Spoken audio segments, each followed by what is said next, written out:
Press all those buttons. Hold on. Y they wanna chuta. I feel like getting ready to record is like punching in the hyperspace coordinates directories. Load up Metallica.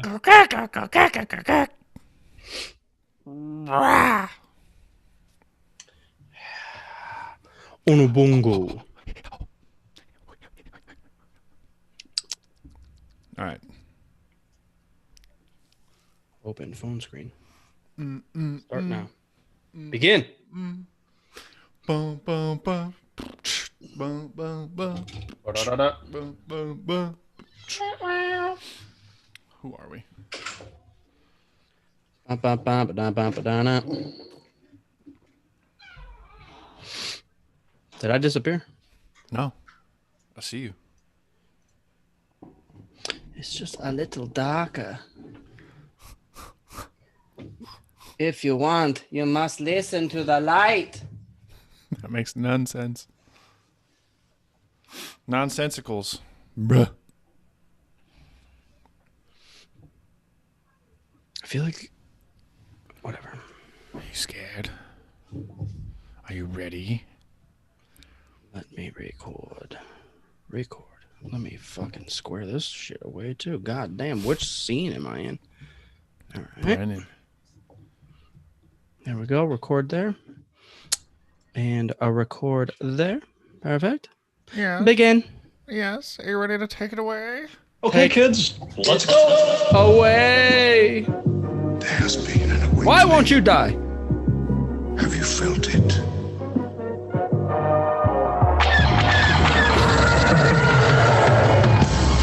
Hello, what have we here?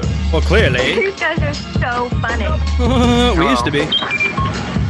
Why do you have a coffee cup of just raised tits? It's supposed to be her outfit. Oh, that's right. That's what you Focus. have, I would say. Her outfit, man. May the force be with us. Fucking A. Good day, Galaxy. Rose Watching Podcast. Thank you guys for tuning in. We're here to fuck around and talk about Star Wars. How are you? We are. I am Mopar. I'm Commander Cody. Yeah. One of the many famous clones of the Grand Army of the Republic. The best army in the galaxy. What? They are immensely Whoa. superior to What? droids. Hey, we are the Historically? best. You think? Profoundly, I'm saying that yes, we are. Wow, you're well. You know, Clones are the my best. argument was actually going to be the actual Mandalorian armor, or I'm sorry, the Mandalorian army. But That's us, essentially- basically. Yeah, essentially. Yeah, as we're about to find out in season 2 of the best show ever made. But also the great war between the Jedi and the Sith, like thousands of years ago. I would probably take the Sith army, the Dark so? Brotherhood. Think so? I think they would wipe them out, All of them. as I have foreseen. Mopar knows all. I am Mopar omnipotent, knows all. and protrusions. Scribe of the galaxy, Mopar. We all know it. We all know. Thanks everyone for joining us. Obviously, we are just a day or so past the release of Mandalorian Season 2, so that's going to be a big topic of discussion on this very fine evening that we're doing. Yeah, obvious major spoilers if you haven't seen at least the first episode. Yeah. Steer clear. Yes. Stay clear. Come Run on, away. why are you listening to a Star Wars podcast if Warning. you haven't seen the episode yet, please? Severe tire damage ahead. Do If you not didn't wake enter. up at 6 a.m. and watch Mandalorian Season 2, Episode 1 with your morning coffee, are you even a Star Wars fan? That's the question that we need to answer by the end of this podcast. I watched it during lunch. Not true fandoms. Damn. Well, Man. if hirings are up for a new co-host position, Hirings, applications will be accepted, but turned down because I've foreseen it again. if you're a clone, instant acceptance. All right, I've had enough. Yeah. So obviously we are going to be discussing the fact that Spider-Man 3 is happening. It's official. Oh, did that get announced? Yeah, I almost brought it up last week because I was watching some of the Mr. Sunday videos on YouTube, and they've been talking about rumors of a live action Spider-Verse kind of film. From my understanding, this is going to be Tom Holland. He received an iPad with the script. He received an recently. iPad, or did they An send the iPad script with- to his iPad? No, he received an iPad with the script. Oh yeah, they probably have it like offline Upon so it. that he can't accidentally share it with anybody. Locked and secluded in a legendary chest of honor. Yeah, honestly, Glass Armor mentioned it, and I was like, wait, how was that even on the docket? I didn't realize that was even allowed, to be honest. I thought it was like a limited run between Sony and Disney with the rights of Spider-Man. Well, So- they're obviously making shit tons of money off of it, more than they were not making Spider-Man movies at all. So,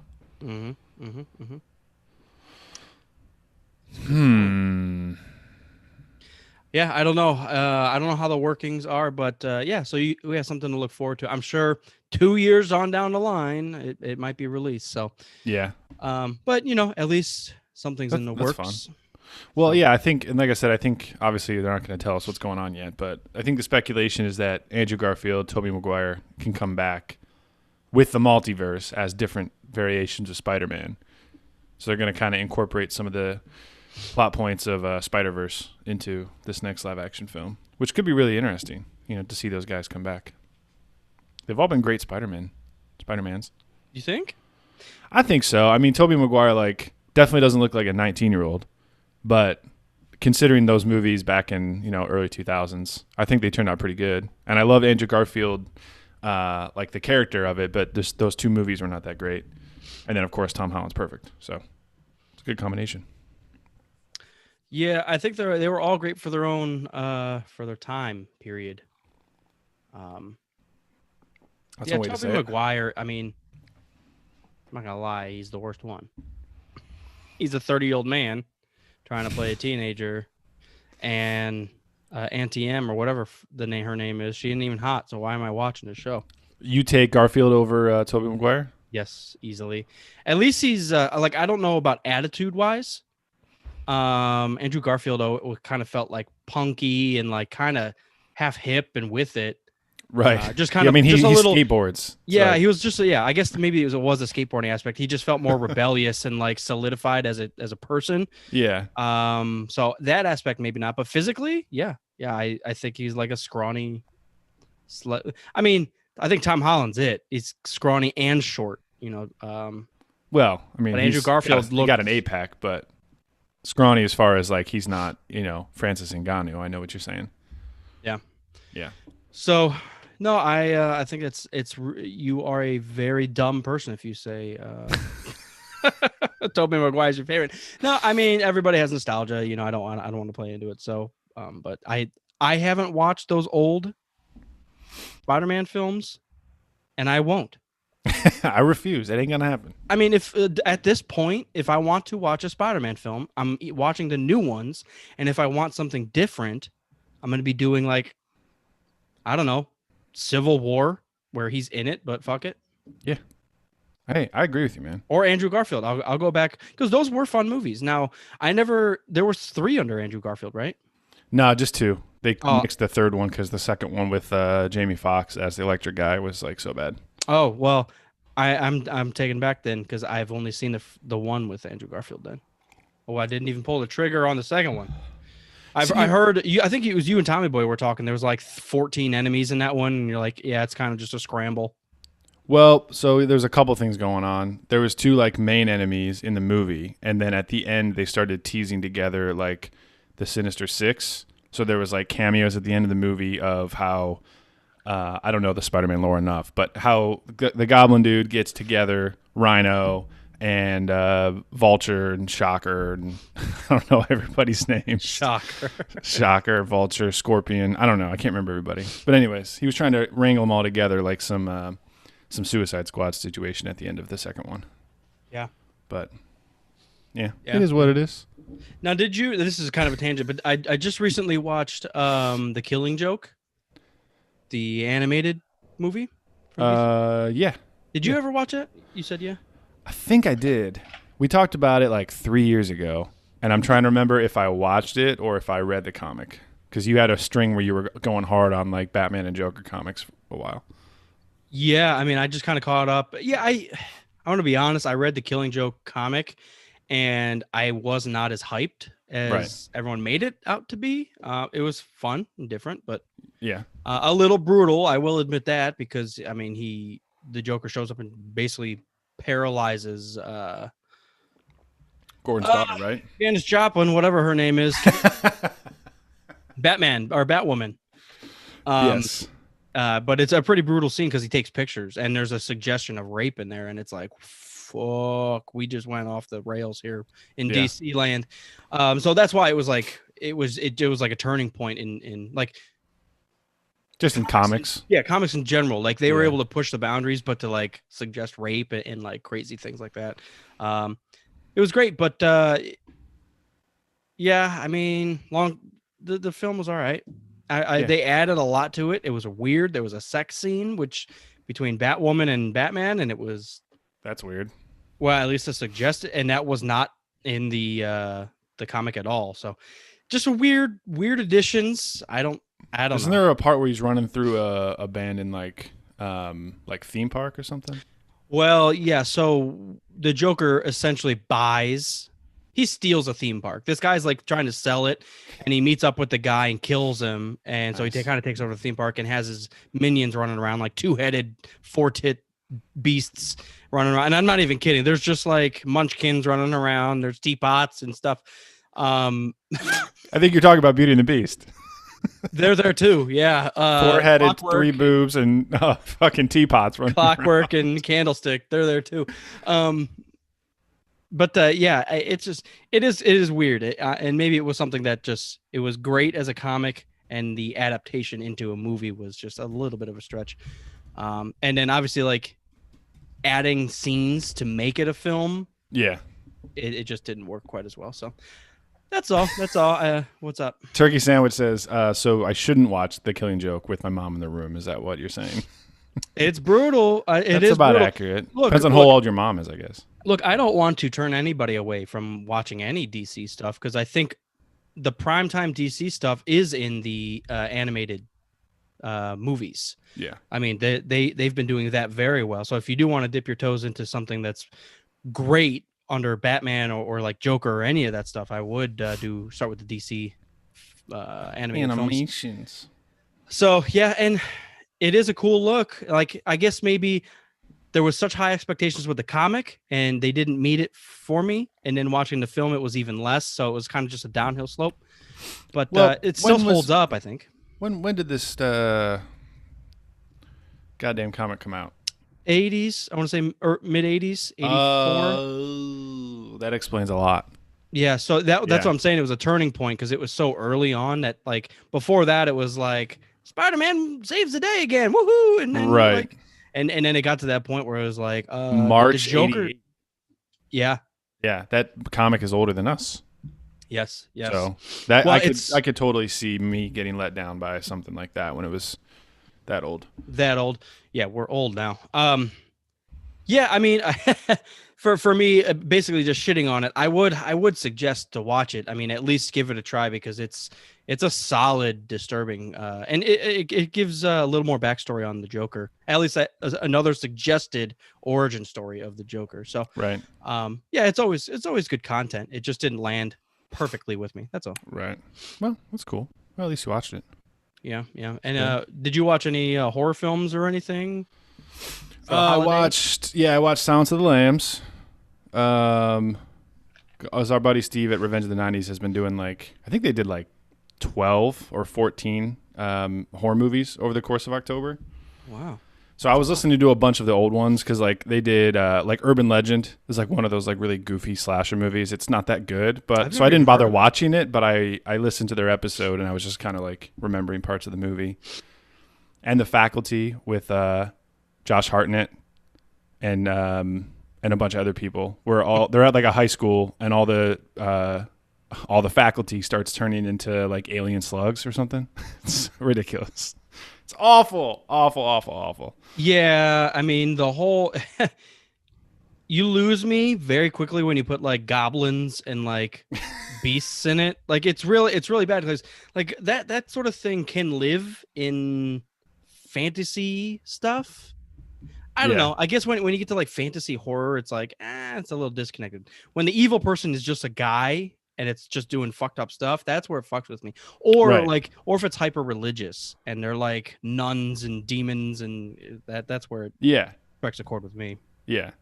So, it was nice to just kind of hear some of those old slashes that I used to watch back in the day. But anyways, that got me on a spur of movies. So I watched Silence of the Lambs. Was that your first viewing? I guess not a spur of movies. I only watched 2, but Silence of the Lambs and Sleepy Hollow. Was that your first Silence of the Lambs? You've ever watched it? Oh no, I'd seen it before. Okay. It's just been a while. It's probably like my 5th or 6th time, but I hadn't seen it in a couple years. That movie holds up quite well. Oh man, it's so good. I forgot. It's aside from being disturbing at the core level, it's just really, really good. Yeah.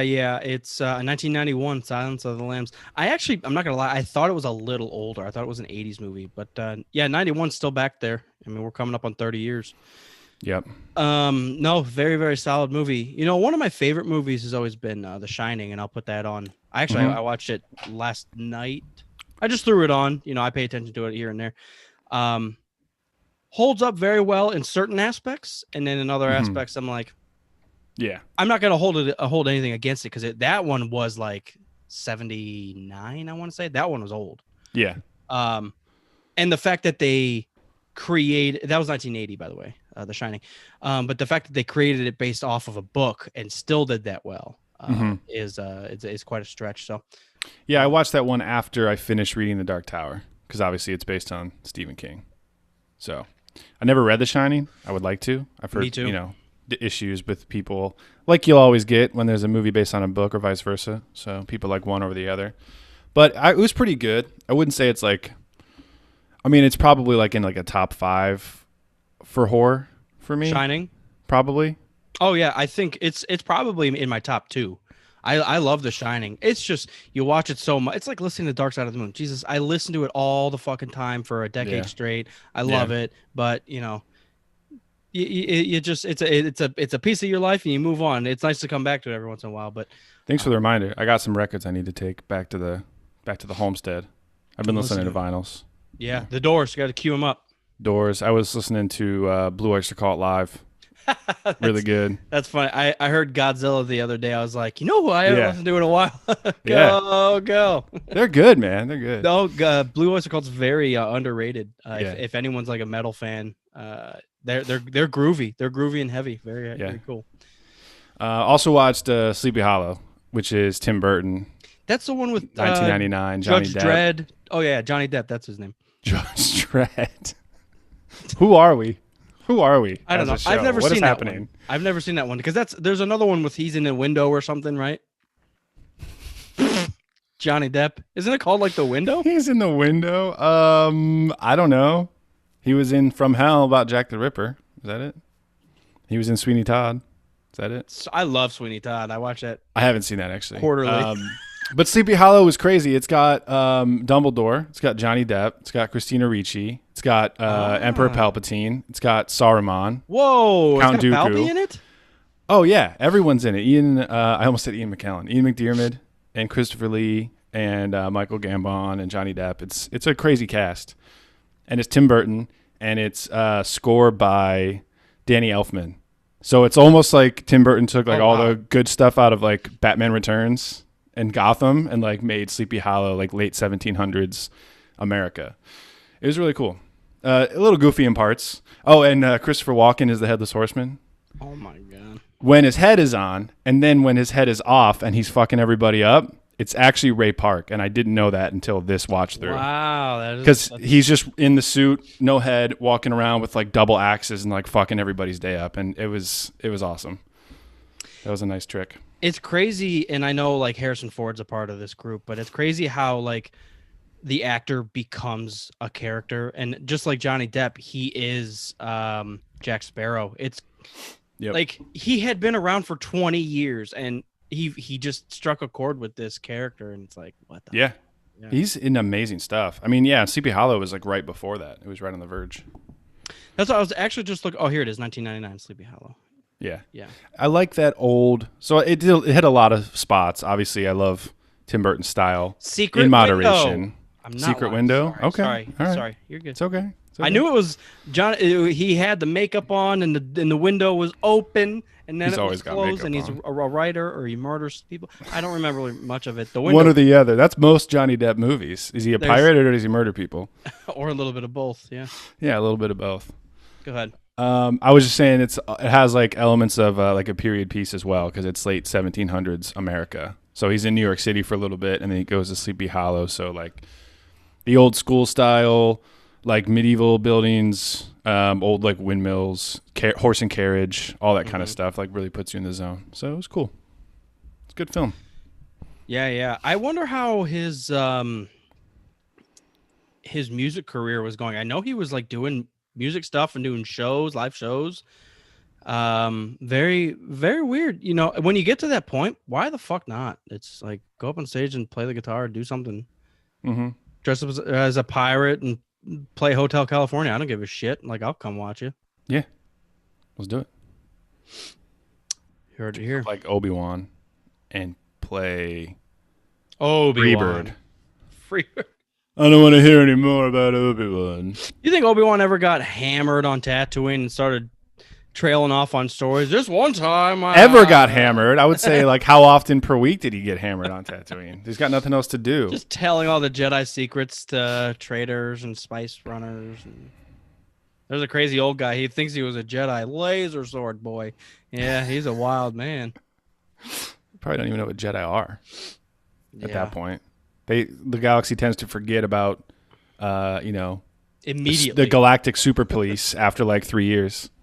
It is pretty no, crazy. never heard of Jedi. I don't know. What? So I mean, if you really want to get into it, there's only what do they call it? 1,000 Jedi in all of the galaxy. So even when they were at their peak, it's like, what's your chances of coming across a Jedi? They don't exist, dude. And then when they are wiped out, you're like, dude, that is kind of weird because it's almost like they're like a religious thing to an everyday person. Like, oh yeah, the Jedi are out there protecting us, doing stuff, but you don't see them, you don't come across them. Yeah, but I feel like their reputation would precede them, and I feel like they would become famous. If you think Old Republic through the downfall, like they've been at the forefront of politics almost in a way for a couple thousand years. So you feel like over that time, their legend would grow and everyone would know like about being a Jedi, even if they've never come across one. And you can't forget all that shit in like 5 years. How much do you really know about a Jedi? I don't know. I guess I don't know. It's a question for another time. Doesn't that piss you off? They'll just put that shit in there and they'll never explain anything. A good story for another time. No, Maz, I need to know now. Seriously, where are you hiding his hand? I don't care about the lightsaber. Oh, boy. Oh, man. Yeah. I've been playing KOTOR. Why is that? Because season 2, episode 1 of The Mandalorian got me really hyped to play some KOTOR. We'll talk about that. But I dove back in and I committed this time. Last time I tried to play, I told you I was going to do blasters only, and you made fun of me, and I failed, and I gave up. I know. I tried too. It's impossible. This time, it's very possible. This time, I'm not giving up. I'm doing pretty well. I went to Tatooine first after Dantooine. I'm a scout and a Jedi Sentinel. And you got all the way to Tatooine with just blasters? Yeah. Oh, wow. That's further than I got. I don't think I could get past, like, Davik. Something that I was doing, I couldn't get past Davik or something. There is something with the stats underneath, like behind the scenes, that you don't really know. Because last time I tried this, I tried to be a scoundrel. Because I thought if they have higher dexterity, I'll be more evasive when I'm being attacked. But for some reason, that wasn't the case. And I switched with Scout, and I did the same amount of stats. And I'm like basically not getting touched at all, which is crazy. So there must be something behind the scenes with the stats on each character class. But and I've also been paying more attention to like how each weapon is set up and the upgrades and how that, like what feats I'm using along with what weapon I have. I looked up like what the critical threat roll actually, like how it actually works. So I've been doing the sniper shot with Zelbar's bowcaster, and I have like a 4 in 20 chance to get a critical hit. So it happens like every 4 shots, And you get a critical hit, it does extra damage, and it stuns them, and then they just sit there like dazed for like 10 seconds. So I just snipe blast everybody, and then the rest of my team's just lighting them up. You think you're going to get past Malik? How you going to I beat don't know. Malik? I don't know. I don't know either. Or just anything on the Starforge. Man, Yeah. you're just obliterated by every. It's so overwhelming. Even if you're good at like, if you just have a crazy power, it never ends. There's so many Sith and so many droids. It's fun. Yeah. It's a good time. Yeah. We'll see. It's been going okay so far. Those 3 fucks that accost you on Anchorhead, I killed them pretty easily, so that bodes well. So we'll see what happens when I run into Darth Bandon for the second time. Yes. In Calo Nord. But it's been good, man. Cranked some Load by Metallica. Played KOTOR, had some coffee. Windows open. It is. So I want to ask if there's people out there that listen to music while they play games. Now, back in the day, I think it was probably a little more relevant because the music. Well, KOTOR's not a good example. You could just put on an album or a CD and just like fire up Mario or something. You don't necessarily have to listen to the game. Nowadays, it's a little more relevant where you kind of have to listen to the game because you might get fucked up from behind. But is there an album that you associate with a certain video game? I know, like Commander said, Metallica's Load, which is probably one of their least popular albums. But it was just that time. We listened to Load and played KOTOR for the first time, rambling through. Oh, yeah. So, yeah, let us know if you have something like that. Maybe that's why I'm doing so well with blasters, because I'm listening to Load. Hero of the day. Yeah, I know what you mean, especially about listening to your surroundings, especially if you're playing a shooter. Like, you can't have music on with Overwatch because I need to hear like all of my surroundings. Yeah. To know what's going on. But I remember back in the day, I used to not burn. What's the opposite of that? I used to rip CDs to my Xbox, and like while I was playing Nazi Zombies, I would have like Every Time I Die and Norma Jean and Under Oath or whatever playing. That's funny that you could do that back in the day. I do remember doing that where you could play like a music player and then boot up a game and it'll still play the music. Yeah. I think you kind of can. Like I tried to open Spotify on my Xbox and then go back to the game and it was kind of working, but I don't know, it was like stuttering in and out every once in a while. Yeah. Yeah, I just remember it working thoroughly on the old Xbox. Man, that original Xbox was way overpowered. They it came limited from the factory. But I know my fraternity brothers, they unlocked theirs and it was banana strong. Like even a decade later, you could go back and play some crazy shit on an original Xbox. And the memory was unbelievable. I had never, it always said 50,000 blocks or whatever that it said. Yeah. Always. You could have 40 games on there and be like, yeah, it didn't budge. Yeah, I ain't doing shit now. Because I went to school, joined a fraternity, and then they kept telling me about their unlocked Xboxes, and I was like, "What the fuck does that mean?" Like a jailbroken, yeah. And they would load up they start the Xbox, and it would be a brand new menu screen, and it'd be like movies, games, blah blah blah, music all the way down, and be like, "What the fuck?" And then they loaded complete DVDs and complete they were. It's basically like a PC. Years. Yeah, it was like 20 years ahead of their time. They were just downloading entire movies onto their Xboxes. It was crazy. It was cool. It's cool. Are you, I think we did talk about this a couple weeks ago, but are you doing anything with the new consoles next week? No. Or in 2 weeks? Are you just going to wait a while? I'll probably wait. Yeah, there's got to be, I imagine, some type of buy-in discount, something coming up. I heard from someone, and I haven't verified this yet, but for the one Series S, which is the cheaper one, that they're bundling a monthly payment of the console in with the Game Pass subscription. So like instead of paying $15 for Game Pass, you can pay $35 a month for 2 years and like pay off the Xbox and have Game Pass over the course of like 2 years. That's so weird. Very weird. Huh. But you mentioned just buying the digital only, the S. Yeah, that's and what I'm looked thinking. at it and the specs are way less. It's not. It's It shouldn't quite be. a bit. It's quite a bit less. Yeah, I would make sure you look up the specs because I was looking at it and one of them was like, it's like 40% slower. It was something. I don't think it's slower. I think it's just the graphics card is less on the 1S. So it'll run in. I thought it'll basically the difference is like the Series S runs full 2K and the Series X runs in full 4K. Oh, I think that's like the main difference. 50%. That's exactly what I said. Yeah, but I don't even have a 2K TV. That's true, but let alone a 4K TV. Isn't it time to get a TV?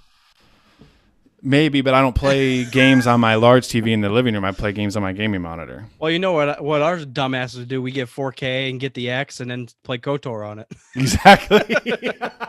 Yeah, I want to go back and play Super Star Wars on my new Xbox. I just want to see Candaris's square face on my screen. full HD, please. I'm worried about my Xbox. It feels like every time I play it, it feels like it's struggling to keep up. Yeah, mine makes noises that I'm like, oh, yeah, that's like it's not. Yeah, I always have my Xbox not near anything, as much air as it needs. Like, right. So I don't put anything near it. And the other day it was like, oh, it coughed on me. Oh Jesus! Spit all that dust back out. Yeah, it was. It's hard because like I don't know how to clean it up like I do with a computer, you know what I mean? But I keep it like under 70% storage and I, turn it off, reset it like once a week and it seems to be okay. It's never like bricked on me, but it feels like it's struggling sometimes. Like when I'm trying to, if I haven't quit all my other games and they're still like kind of open in the background, I can feel it like really struggling. So I don't know. See, I always feel like my internet's the thing. And while my Xbox struggles a little bit, it's not as nearly as much my internet going in and out. We saw one snowflake today, and it was like, oh god. Do you have your hardwired your Xbox? I don't because my internet, my cable aux is upstairs, so I have my router plugged in upstairs. So there is an aux port downstairs, but for whatever reason, it gets no signal. So I don't know what to do. So. Yeah, it is on the Wi-Fi's. Yeah. Cameron says the Series S is roughly half as powerful as the X, but you won't notice it unless you're a robot, which I am, and you have stupidly expensive TV. Yeah, I mean it's a good point, but if I'm spending that much money on a new system, it better be able to live up to the future technologies. True. Yeah. 5 years from now, when I'm still running the same old fucking thing. 8K is going to be like a little more normalized, so I'm sure 8K, whatever 30K, whatever it is nowadays. Oh, so they have the monthly. Yeah, you can just pay monthly for it. That's crazy. I think that's what everyone's going towards, basically. What is it? What the full series? The X is what, like 600? I don't know.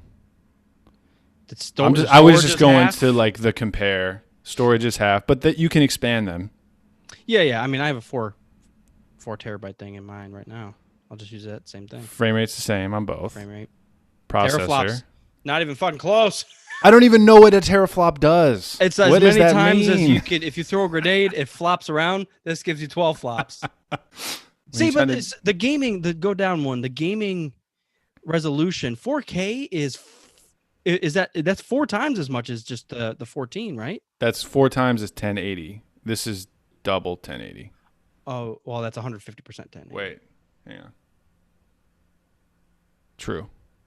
Oh, sorry. 4K is 4 times 720. My bad. Okay. And this is 2K, so it's double 720. It doesn't make any sense because 2K is 2,000. That's not 2,000, and that's not 4,000. They're all lying to us. God damn it, guys. We're near the end. Oh, that's the other thing. I have Blu-rays. I do have quite a few Blu-rays that I do play. Or that I do use. So watch movies. Yeah, I can't. I have to get that. Yeah. Well, I guess my question then is like what the fuck a teraflop is. That'll kind of be my deciding factor. And regardless of what it is, it's 3 times as much as the processing power. Yeah. Yeah, that's true. If I want to listen to load and play KOTOR and download some updates all at once, let's fucking do it. I guess. I assume it's like $200 cheaper, the S, as opposed to the X. So I'm assuming it's like $400 and $600. Stop with this fancy shit. Tell me what the price is. God damn it. Order one sequentially. Just Google it.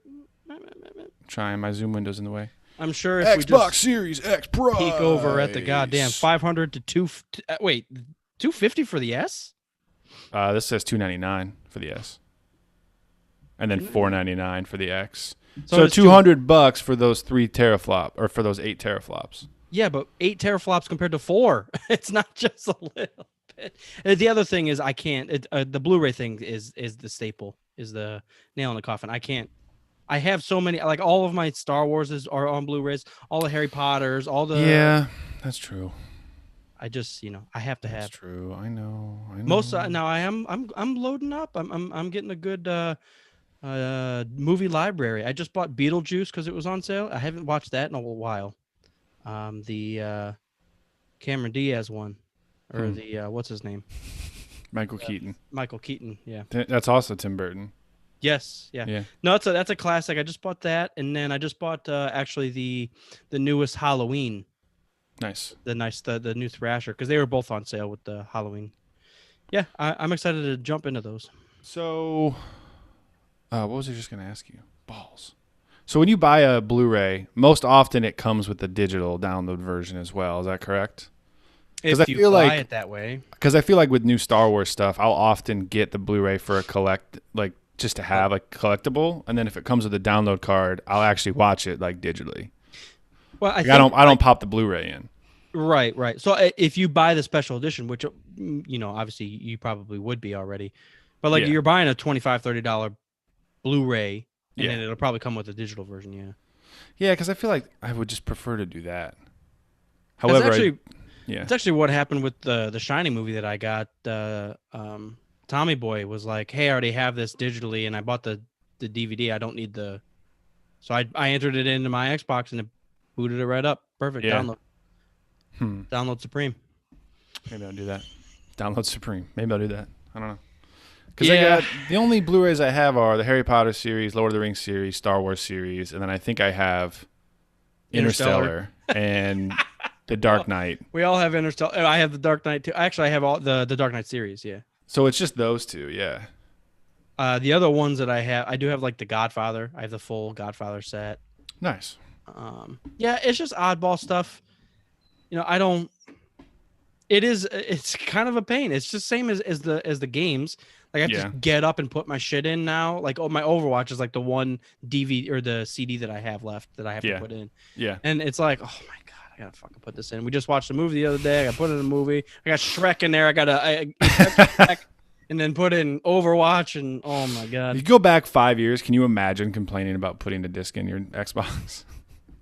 That's how things progress, and now having to put a disc in is so egregious. I can't even believe it. I just said unlocked original Xboxes, you could have full movies and everything already downloaded on it.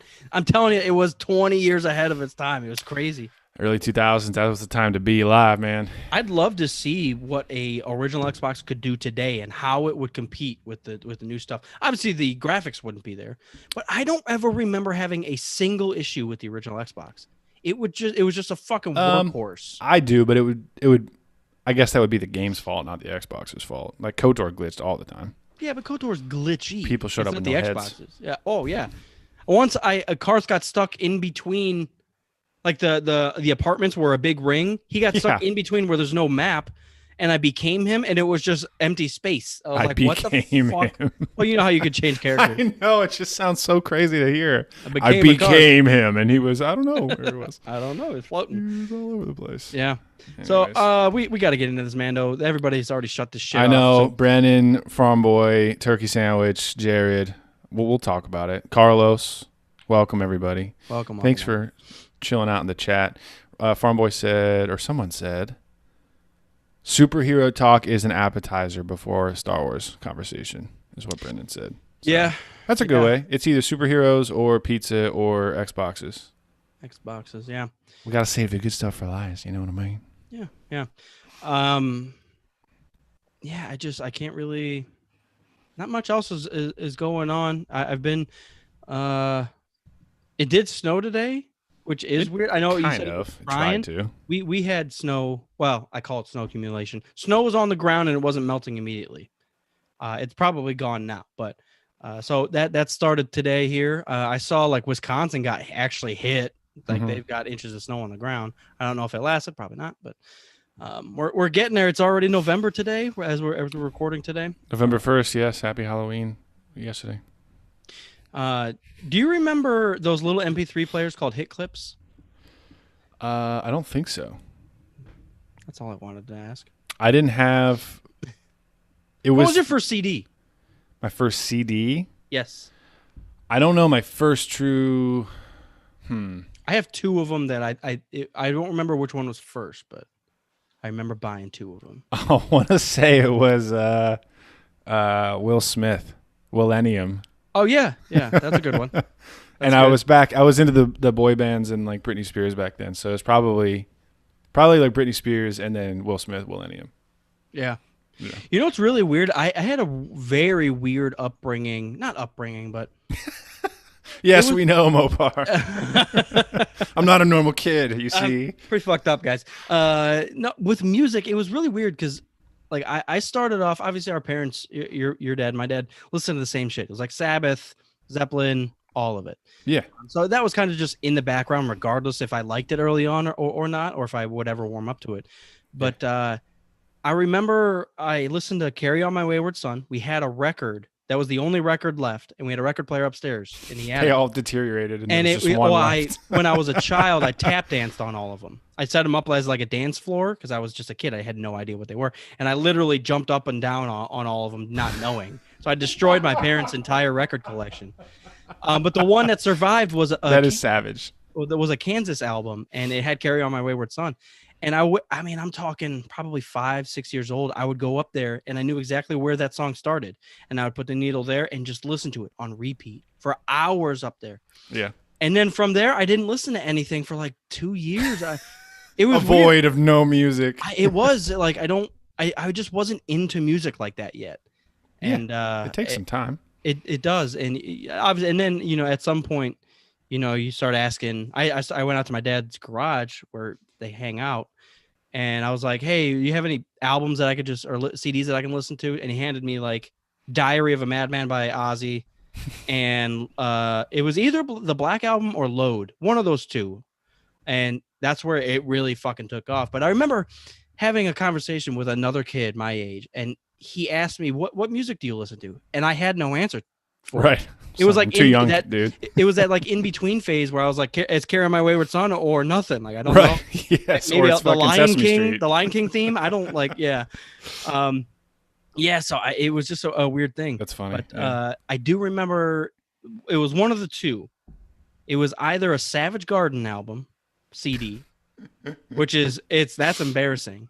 No. Or the other one was the Godzilla soundtrack that had Puff Daddy. The Puff Daddy song with the Kashmir sample. Yeah, that's such a dope tune. It was one of those two. I want to say my first one was probably Savage Garden, but soon after I bought that. I remember we were in an airport and there was like a CD, like an FYE in the airport. And I went and spent my money, spent $20 on this CD. And my dad was like, you sure you want to spend $20? That's a lot. I'm like, fuck yeah, it's Godzilla and Puff Daddy. That's what I need.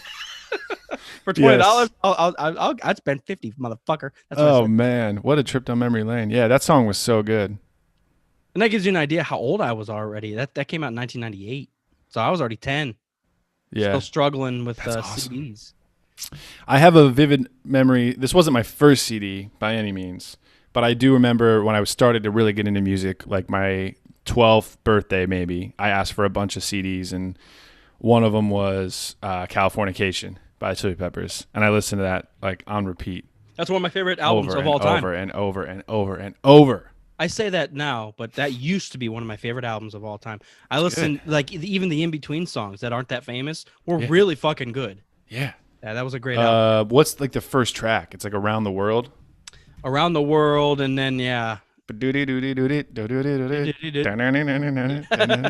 so good. Also, I would definitely recommend. This is becoming music pod squads. It's okay.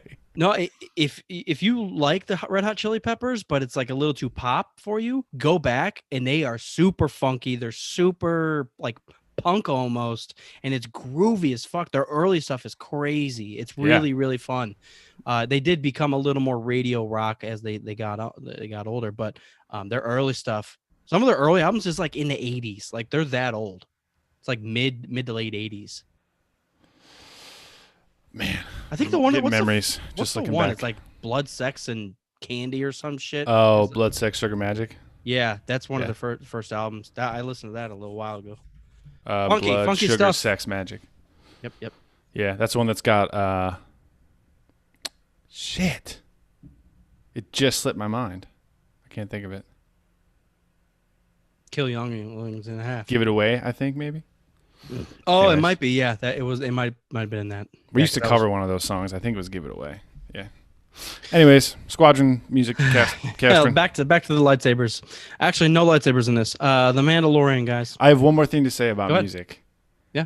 I remember before I got a Walkman having a cassette player, and it was another Will Smith album, whatever was before Millennium, that had Miami and Getting Jiggy with it. Oh, that I was the listened one to I that. thought. Oh no, there was Millennium one after was. that. It was like 2000, and it was called Millennium.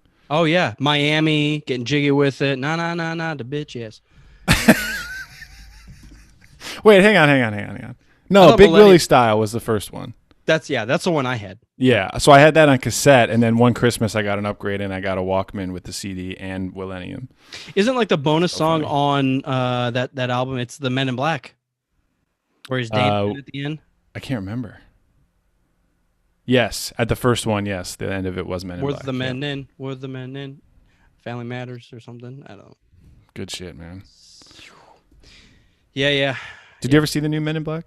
No, Jesus, what do you think? Come I on. don't know. They had Lexus in it. Who? Lexus. One of the cars. Lexus. That's what their cars were. Like their fancy, like, transformation alien cars. Okay. I didn't watch it. I just knew that. Isn't that funny how it's probably a better movie now, but that nostalgia factor, it's undefeated regardless of who you are. The way Nostalgia you remember factor it, is the way you undefeated. remember it is much Is how better. it is. Yeah. Much It's better. rare that you go back and watch something that you hold in high regard and it turns out to be. Better than you remember. It's very rare. Well, I was going to say it's rare that you actually go back and watch it and then you hate it. I would say. Even if it doesn't hold up to your expectations, you're usually just like, oh, well, I can still appreciate it from back when I was a kid. But Right. there's been a couple, like I feel like I went back and watched Space Jam and I didn't think it held up very well at all. That's funny because I thought that one wasn't as bad. I could be remembering it wrong. My recent memories were worse than my past memories, my future memories. I finished Last Dance finally on Netflix. Oh yeah. Good shit. That'll do it. That will does it. I was just saying about my future memories are going to be much better than my past memories. They can be. That you sounds get, like you get to decide your future memories. Your past memories are already stuck. That sounds like Yogi Berra. You know who that is? The old baseball player. Baseball guy. He had crazy quotes. The future ain't what it used to be. What? Sounds like something your drunk uncle would say. Yeah, Thanks, Yogi. You look up Yogi Berra quotes and they're off the wall. It's so fucking funny. He basically is Yoda. Yeah. Yogi Berra quotes. I typed in Yogi Berra and the first suggestion was quotes. Yes, he has some crazy quotes. There's What was probably all inspirational ones though. Bring it up. Let's see the list. I don't know if these are like accurate or attributed or what. If you don't know where you're going, you might wind up someplace else. Thank you. Oh, right here. When you come to a fork in the road, take it. What? Wow. Yeah. He had some really, really good ones. This is ridiculous. If the world were perfect, it wouldn't be. I don't. Just go throw the ball, man. I don't need your inspiration. It ain't over till it's over. Yeah, that's where that came from. You can Yes, observe. that a is lot. accurate. You can observe a lot by watching. What? Thank you. What the fuck are you talking about? Thank you. I think they need to create a Star Wars character based in Yogi Berra. Yes, I agree. That's what I think. Ryan Johnson, you listening? Baby Yogi Berra. I know you're listening. All right, can we talk about Mandalorian? Star Wars. We're getting there, guys. Spoilers from this point on. If you've been listening, if you haven't seen the episode, watch the episode. We're going to talk spoilers. This is your official warning. I don't want to hear any whining after the fact. We don't hear any whining, so it doesn't fucking matter. That's true. Good Day Galaxy. So what was the actual episode called?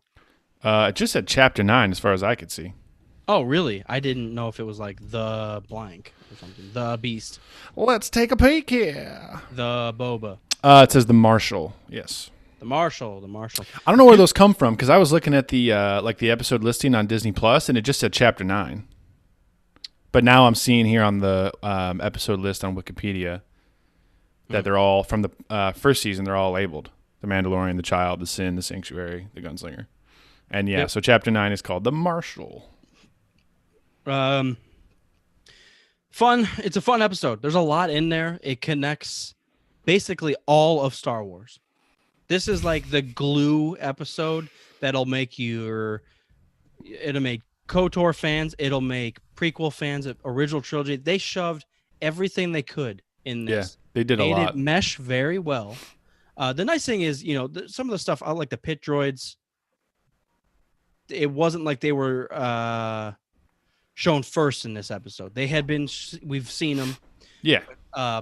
Mando has a favorite docking attendant now on Tatooine. Who I can't stand, but it was fine. Really? Yeah. She's kind of like what's her face from Cheers, the snarky, snarky. Yeah, she just took me out of it a little bit. I don't know. I could be wrong. No, I feel it. She feels like it's kind of funny saying this, but she feels just like a character in like a movie rather than a space fantasy. Like she doesn't feel in universe. She's not kooky enough. Like she's just like a talkative person. Yeah. That's it. Yeah, she's like your aunt. Yeah, very, very cool. No, that's not what I was saying. I don't want to walk through it scene by scene, but we should. That's usually a good way to go. Scene 1. Where scene he's walking 1, through. go. So this is why I got inspired to play KOTOR again, because he started off and he's in this world. I don't even know what the name of the world is. I don't think but he's going to meet this sleazy guy who's in the middle of a boxing match between Gamorreans. And I just felt like Terrace Undercity vibes walking through that. Yeah. I mean, the graffiti kind of sets the vibe.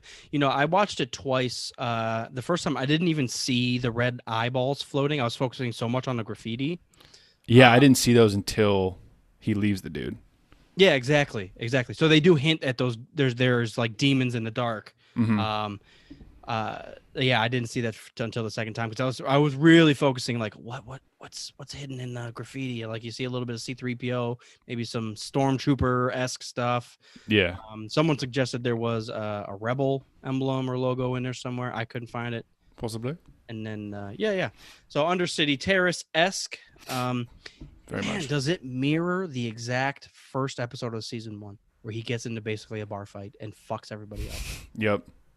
Also totally got the fighting ring or the dueling ring vibes from them, the Gamorreans, just duking it out. I screamed once one of them died. I screamed, "It's over! The fight is over! The fight is over!" That's all I could think of. Yeah. No, Star Wars has never been the smoothest of storytelling. We just talked about falling in love with the show from the very first glimpse of anything on screen. What do you mean smoothest? It's quirky to a fault. Like they purposely put stuff in there. I don't know. It's I'm not saying it doesn't make sense. It's just like this is very Star Wars. Like they're what else can we put it? Well, 2 Gamorreans. We'll have them fighting in a ring. But it's also like mafia or Western. Like if you were going to a mafia meeting in Vegas, he would be like, "Oh, there's a fight tonight. Come, I got you a seat." Meet me at the fight. You would sit down and talk business during the boxing match. Yeah. No, I don't think it's just, I guess, clunky as far as putting stuff right in front of us. And you're talking yourself out of yourself. Yeah, right I don't now. really like the episode at all. I love everything about it. It's clunky. Well, the Star Wars is fun. That's what for all its faults. That's why we love it. It was good. It is fun. It does mirror, and I just thought of that. Like the very first episode, walks right in, is clearly an outsider, even though he's like sitting next to the guy who's running the show. Mm-hmm. Everybody's got his eye on him, and I mean, things go awry pretty fucking quickly. He takes care of business and hangs the dude by his feet. Lets the devil monsters eat him. Yep. Supposedly. And this was all to kick off the season in a information finding way. All he's looking for is a Mandalorian, and this guy knows of one. Yep. Isn't that kind of a weird, crazy thing that we talk about Jedi being rare? This guy has to go to a world just to find information about a Mandalorian. Right. Well, they've been underground. There's something that happens between Clone Wars and Rebels with the Mandalorians that we haven't really seen yet that forces them to go underground. Yeah. And it has something to do with the Empire fucking up Mandalore, and that's why Grand Moff, what's his face? That's why he knows who the Mando is. Yeah. Yeah. But yes. So hopefully we'll see that one day. Yeah. So at least they say Tatooine. How do they pronounce it? Tatooine. Tatooine. Yeah, it's not a hard T like a tattoo. It's a Tatooine. Tatooine. Meet the rendezvous point on Tatooine. Yeah. That's what I think of. Yeah, so immediately you hear Mandalorian, you hear Tatooine, you're like, oh, it's Boba fucking Fett, obviously. Yeah, that's and I was like, is he popping up in episode 1? What? Yeah. Yeah, and it was fun. Once you get to Tatooine, we see similar characters. We see the pit droids. We see the woman at the gate or the docking bay. Yep. Some familiar faces, even though we've only seen a snippet of them. Yeah. We see R5 or R5. Thank you. Yeah. We see his gunked up motivator on top of his. I mean, the attention to detail. What got a bad motivator? It's so ridiculous that they do something. I mean, we're talking 40 some years later, 45 years later. Yeah.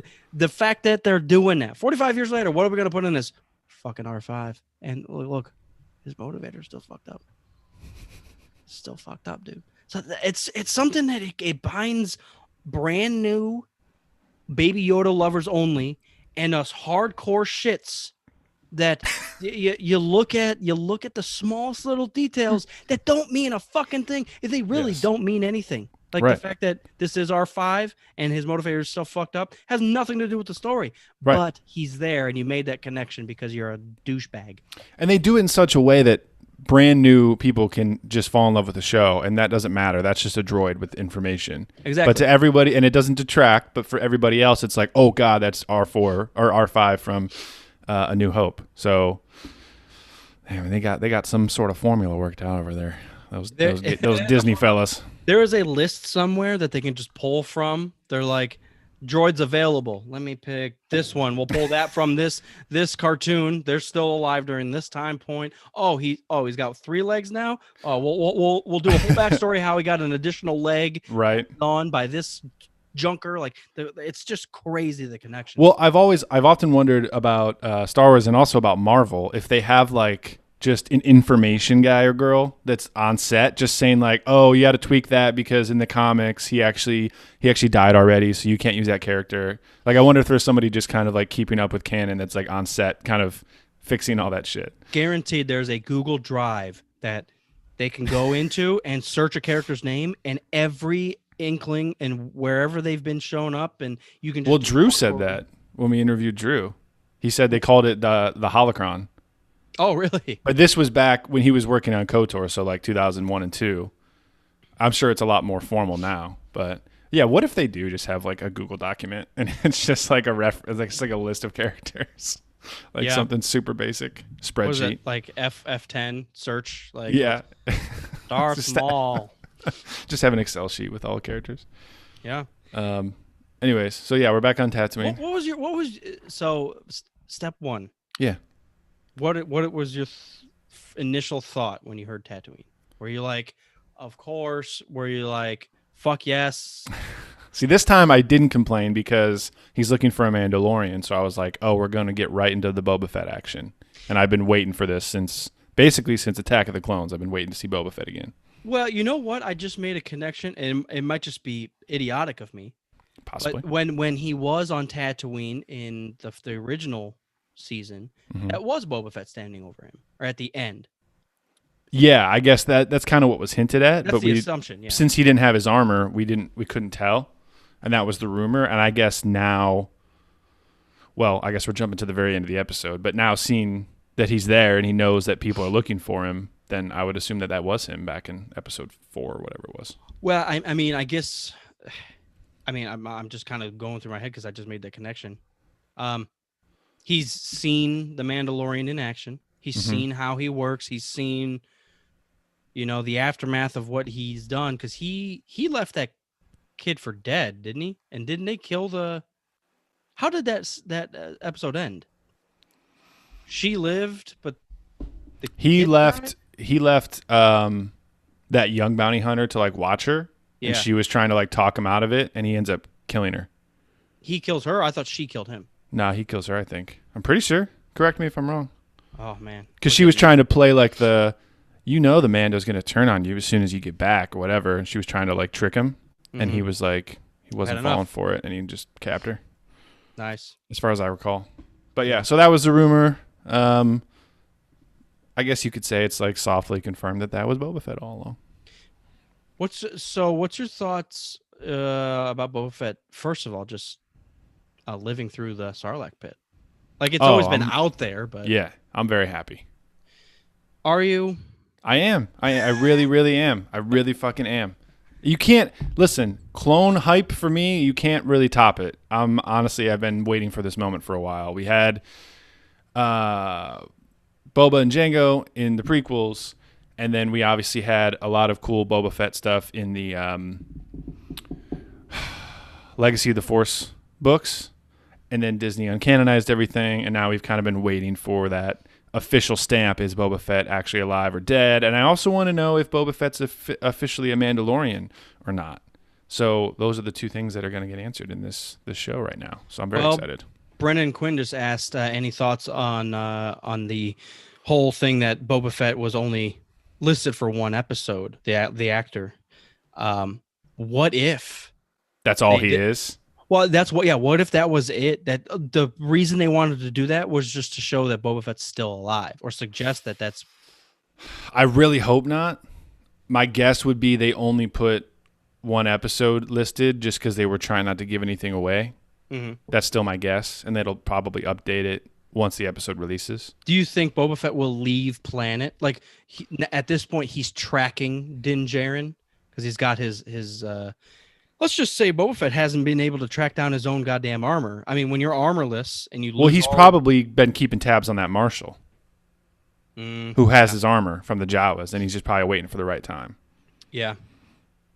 I thought that was really cool. What? Just the Marshal, like as a character, Cobb Vanth or whatever. I didn't read the aftermath, so I don't know about him, but I just thought he was cool, and Timothy Olyphant like played that part perfectly. I didn't think it was that great. I do like the character of the Marshal. I didn't think his portrayal of it was that great, but I think it worked. I think it worked very well.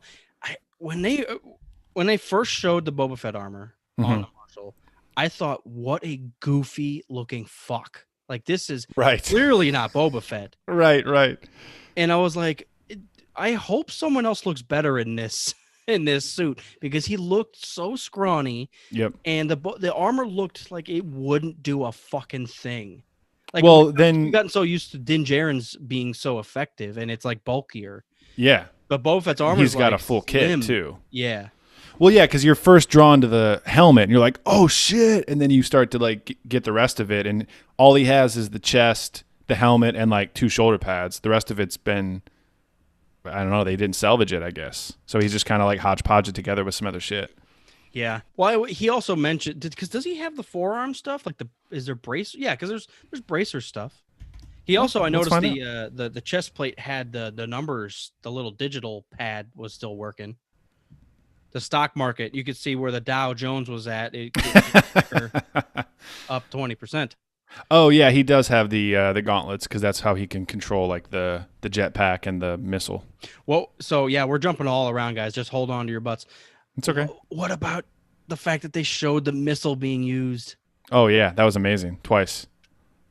Now, a lot of stuff I look, guys, even if I say it's forced, even if it's fan service stuff, I still enjoy it. It's fucking awesome. That was one thing that they put in there that I didn't even expect them to do, and I was like, holy shit, yes, give me more of that. Like the fact that it's actually a usable rocket. Also, where do you get they've done that once rockets? before. They've done that once before. What's that? Jango shoots it in Attack of the Clones. He just misses. When he's fighting Obi-Wan on Kamino, he shoots his rocket. He's like on top of something, and he like is like on all fours, like he bends over and like he fires does, it. Yeah, because he's like Yeah. crab walking up the fucking wall. Yeah. But I thought it was fucking sweet that he brought down the little visor, locked on, and then shot it off of his back. That was so cool. Yeah, the whole system it worked really well for how clunky Star Wars technology can be. It just made sense. It was nice. So sweet. Yeah, it's nice to see a fully functional. Because doesn't Boba Fett's tracker thing come down in the Last Jet or not the Last Jedi? Jeez, the Return of the Jedi, but he never gets to use it. Isn't that what he's doing when Boba Fett, or no, he's raising his arms. He's using his gauntlets. I ready think he's to locking fuck on. something Yeah. up. Yeah. I don't know. Yeah, I don't think we see him use his little viewfinder, whatever the fuck you call it. Also, you have a helmet on. Why isn't that just built in? Why do you need an extra thing on the outside? Because you got to. It's have a like screen targeting on- computer, basically. Yeah, but you have a targeting computer on your face. Well, you should know. You just read Republic Commando. They describe how it works. It's like a whole heads-up display inside their face. The the Commandos, they update that shit. It's crazy. It's like a firmware update and everything's so Yes. fucking crazy. I was gonna say one more thing. Oh, and seeing them in live action flying around in the jetpacks is really, really cool. And they did it well. It looked awesome. Well, we see that in the second or third episode when he's saved by the rest of the Mandos. Yeah. When they all come flying it, but it is fucking intense. Yeah. There's such a tone set when you see these fucking jetpacks used in a Right. like a military sense. It's Right. so crazy. And even during the battle against the Crate Dragon, Yeah. it's such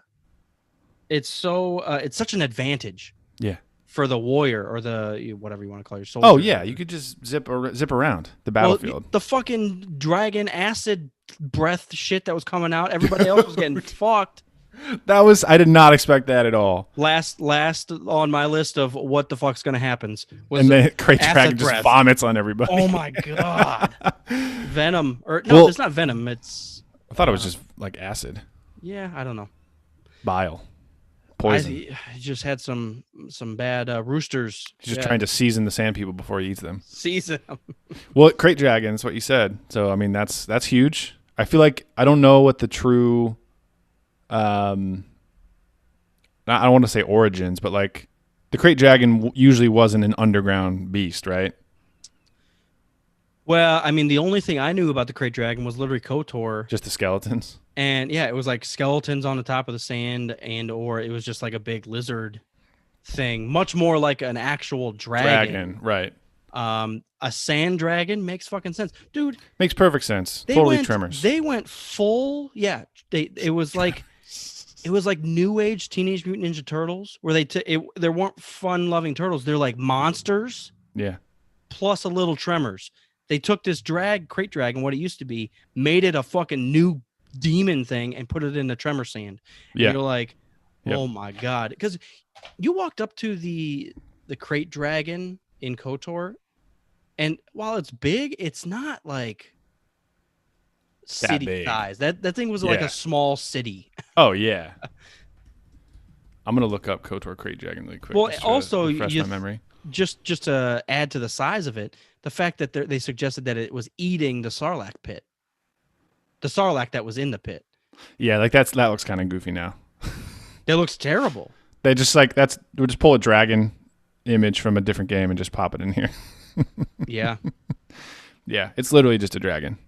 So yeah, it's an interesting change, and I thought once the Crate Dragon gets a little further out of the sand, like its head and neck had a little more of it was a little more defined.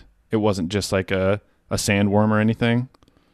But it's obviously hard to tell that until it actually pops its whole head out. But Yeah. it was cool.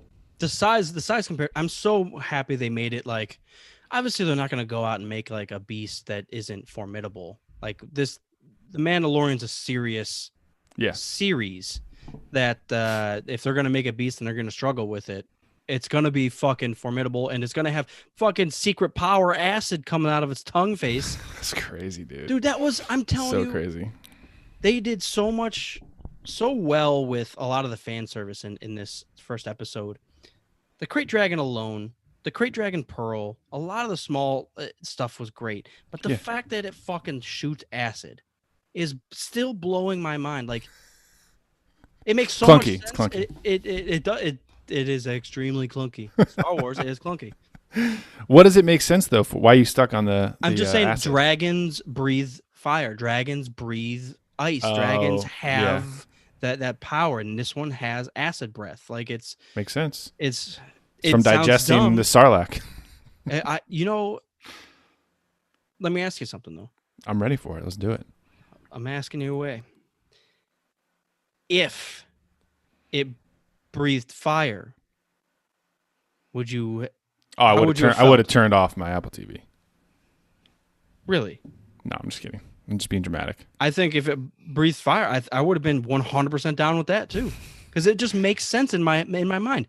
Maybe, yeah. Like, oh, dragon breathes fire. But you it's don't have to even an underground dragon. It's a subterranean dragon. But it's on a desert planet. Of course, it breathes fire. I don't know. I think the acid does make more sense now that you've explained it to me. Clunky as it might be. Don't listen to me. Clunky as it may be, I think the acid breath makes sense. Yeah, it was just it was a nice addition to the gargantuan issue that a crate dragon is. Yeah. And clearly a hidden one, because not even the Tusken Raiders knew about it. They're like, oh shit, he's breathing out used McDonald's fryer oil. What the fuck is this shit? No, man, I got so huge KOTOR vibes when they were getting ready for the crate dragon, because they walk up to its cave and it's like, okay, that's literally the scene from KOTOR. Like, that's the same cave. It looks exactly the same. It's the same cave. There's just not some jackass Twi'lek there trying to, hunt it. And then they end up using bantha for bait, which is hilarious. You do the same thing. And then once they kill it, they end up getting the crate dragon pearl. It's just like, fuck, man. That's so great. That's so awesome. 18 years later. It is it's just rewarding, Yeah, like, thank you. It's a nice nod. It's a very, very nice nod. Yeah. We get to see the same scene again played out in a very cool way. Yeah, I'm happy with it. Yeah, I'm very happy with it. Good. Did you think so when Mando meets the marshal in the bar? Do you think they went a little too hard on the Western feel? I loved it. Like, as he was coming into town, it's like, oh, the cowboy's on his horse, like walking through, and he looks left and right, and people are staring at him.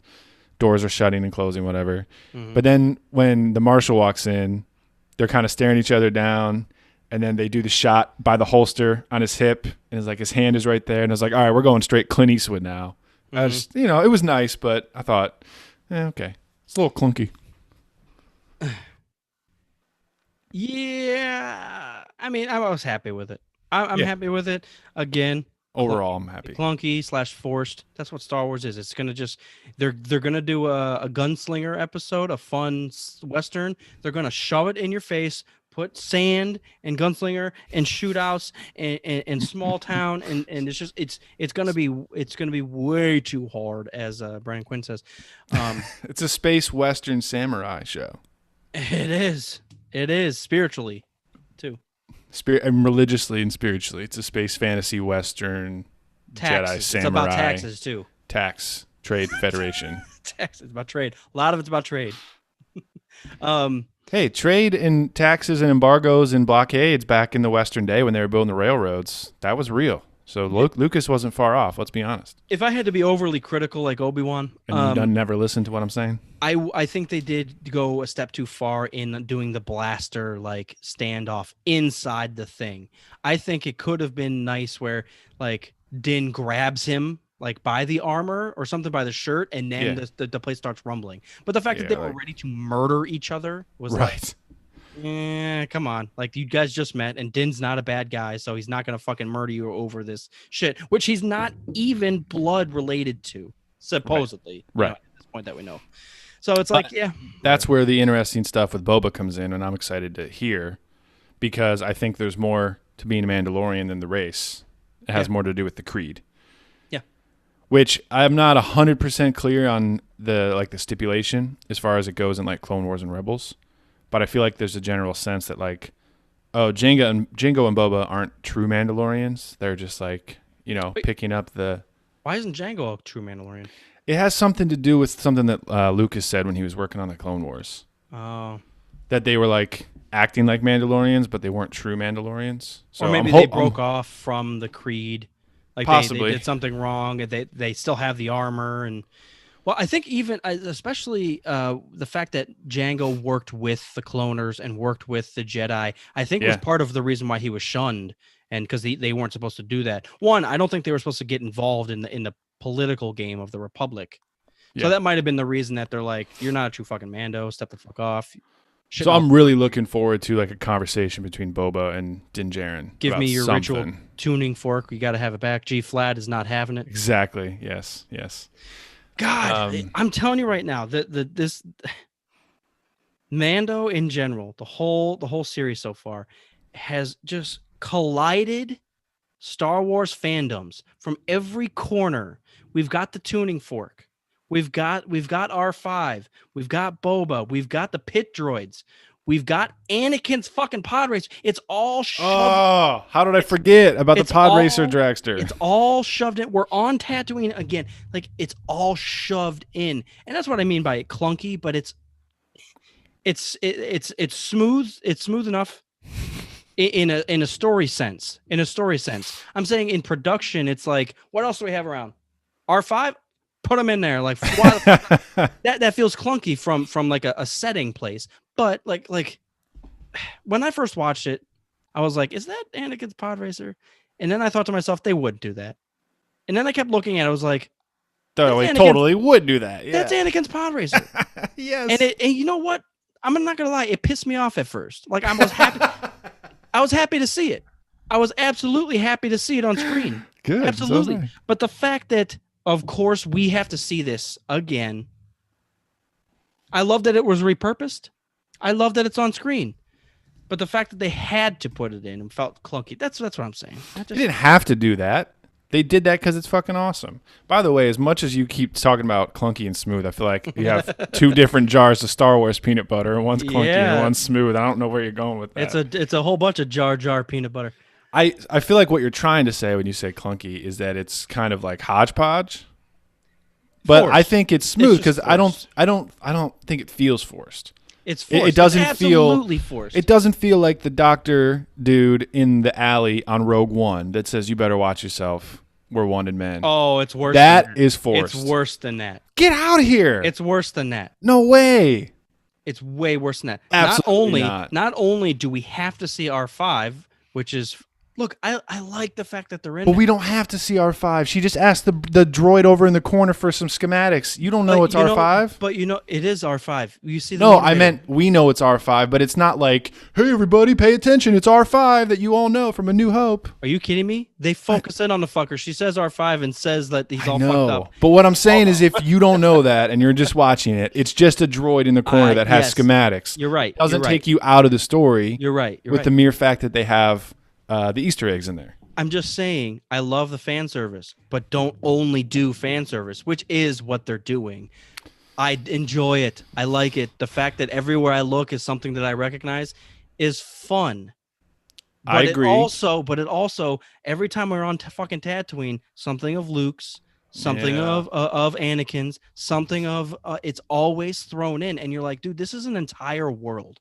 Think about Earth coming across one item of someone else's from 50 years ago. That'd be pretty cool. You'd be overjoyed. You'd be shitting your pants. But the odds of it are crazy. That's why it'd be so cool. You know what would have been fun too? Like not putting Anakin's pod racer there, put another background pod racer that would be an actual Easter egg, like Gascano's or someone that like. Of course, it just had to be Anakin. Is my gripe. I love that it's there, but of course it had to be Anakin's. I don't know. I agree with you. I don't want it to be overdone, and I feel like they've really just hit right up to that threshold. Oh, they went way beyond it, and I enjoyed the episode. It's probably my favorite episode so far because I would agree with that. Because of what happens. It's Western. It's KOTOR. We get some sprinkled in prequels. Yeah, original trilogy. It's great. But everywhere, that entire episode was fan service. I guess I'll give you that the Anakin pod racer engine is a little far. Because at R5, at least when Luke goes to Mos Eisley to take off, he sells the droids. So Yeah. it stands to reason that that droid's still fucking around there 10 years later. Yeah, you like if you really want to walk through it, it's like Anakin's pod racer is what 70 years old at this point. The fact that one, that it's still there, two, that this guy has it, three, that it hasn't been bought and raced again and destroyed It is probably was. That's why he repurposed it for a a, speeder. I mean, I'm not saying you can't connect the dots, but the fact that the dots do connect is ridiculous to me. That's probably the best way I can say it. I'm Okay. not mad that the dots connect, but the fact that they do, that they went to that length to connect the dots is kind of, it's a stretch. It's a stretch. Okay. That's what I mean by clunky. It's a stretch. The fact that you guys get it. You guys get it. Now I we ain't got gonna shut the fuck up. stretch, clunky, and smooth Star Wars peanut butter. It's all good. You need some Laffy Taffy? We got it. Peanut butter Laffy Taffy. No, and the fact that it was repurposed into like a side saddle thing, fucking epic. Epic. I love it. I love Yep. it. The repurposing of a pod racer engine. Also, fucking crank it up. You can go a lot faster than what you. I was gonna say, you just crank some nitro into that thing. Yeah. No, that was cool. The one thing I will, it was kind of annoying. I know they had to put it in there. The whole back and forth. It felt like the holiday special of listening to the Wookiees grunt at each other for a half hour straight. The whole Tusken Raider conversation. Yes. I was like, I know it has to happen. I'm not mad that it's here, but like Jesus, and then little hand things, and you're like, right? Can we just can we shoot there the was thing? like 2 minutes too much of that. Yeah, and again, you had to do it. They don't speak. But see, basic, that's so funny because whatever. that goes back to KOTOR as well, because there's that whole subplot on Tatooine where it's like, dark side, you can kill the same people. Light side, you can try to make peace with them. Just because you can't understand them doesn't mean that they're evil. Well, you also had to have a translator droid. You had to have HK Right, with you to understand them. So So now Mando versus HK. Which one would you want as your sidekick? HK I don't know. meatbags. Mando, humans are immensely superior to droids, as we've seen. Have you met HK? He's much. I did. I superior. just met HK this morning, actually. I accidentally paid full price for him. Did I you was, really? Yeah, I was scrolling through the fucking dialogue way too quick, and I hit the first $4,000? one, Yes. and it was just Wow, like, that man. sounds great. Fuck. And I walked out of that droid shop with 8 credits. Great. I was so annoyed. I guess I could have reloaded and got dark side points, but That's one of my least favorite dark side points. You have to yell at that dude. I know, You like- poor you- Thorian. He's just trying to make. He He's has just- one piece of inventory, and you're stealing it from him. That poor guy. I've got to feed my family. Fuck your family. I can kill half of your family. Then you only have to feed half of them. That sounds like a great idea. Significantly cuts down your grocery bill. Isn't that right? Give me the fucking droid. Give me the fucking droid. Oh my god. Oh Jesus. Fuck. That's yeah. God. Yeah. So Mando season 3, 2. Yes, off to a good start. What did you think when he? So first of all, when he lined up the bantha with explosives, Yeah. and he was Why don't leading we the straight crate off the dragon front towards the- it. Yeah.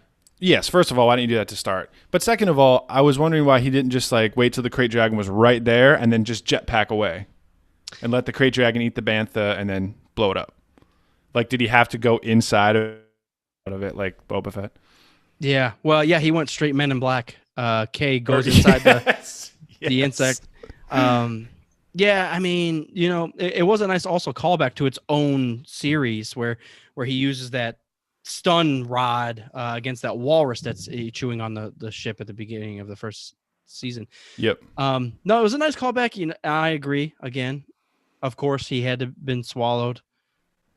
Joan on the whale. Yeah, it's Star Wars. Of course, it's gonna Pinocchio get swallowed. crossing That's all now. I'm saying. Disney, of course, trying to push their agenda into everything. Now it's like Pinocchio and the whale. Yeah. So he actually killed it. Yep. I have no thoughts about it. It's more of like of course, he's gonna escape. It's almost like the Boba Sarlacc pit escape that we never saw, that we always wanted. Right. We saw this dude get eaten. He got out, blew the fucking demon up. But how? We're done. Yeah. What's your thought? Speaking of, I just had a vision of them doing a flashback in a future episode of Boba getting out of the Sarlacc pit. What's your thought about the flashbacks, like where you had the Marshal kind of telling his whole story, how he got the armor? Are you a fan of flashbacks in the show? I do like flashbacks in a general sense. Yeah, absolutely. I love it. The fact that you would pigeonhole yourself in telling a story because you don't want to do a flashback is dumb. Now I do like the just pushing it forward. You can reference a bunch of stuff and we'll do one-offs and it's fun. But this is on uncharted territory. Of course, we need to see a 2-minute, 1.5-minute backstory of I got drunk, got beat up, picked up these crystals, Jawa saved me, got the armor, done. Like, okay, fine. Yeah. Fine. Now the flashback was a little long. Yeah, that's what I was thinking. But yeah, you literally could have, man, how brutal too. That they show the Death Star blowing up, and like literally 30 seconds later, everybody's being fucking murdered, and you're like, "Fuck!" Jesus. And that's a crazy time. That says a lot about the time of the fall of the Empire. Mm-hmm. Like for how much the Empire is evil, there was a certain sense of order and structure there. That as soon as the main enemy goes down, now it's all mayhem. The chaos. miners just use their blasters to murder your entire town. Right. And you don't even have stormtroopers that come in and like settle things. Yeah. Oh man. Brennan, I guess he's not happy with the flashbacks because he doesn't need to note the narration part of it, just the visuals. Well, if you don't have the narration, then you don't know what's happening really. What if it was the other way around? What if it was just narration? He just says, "Hey, look." Well, that's usually how it is. It's like referenced in dialogue. Yeah. Maybe so you don't get the full picture. I don't know. It's okay. I mean, it's a storytelling device. I think Star Wars never did flashbacks, and now since Last Jedi, they've been a little liberal with the flashbacks. I'm okay with it. Yeah. I just think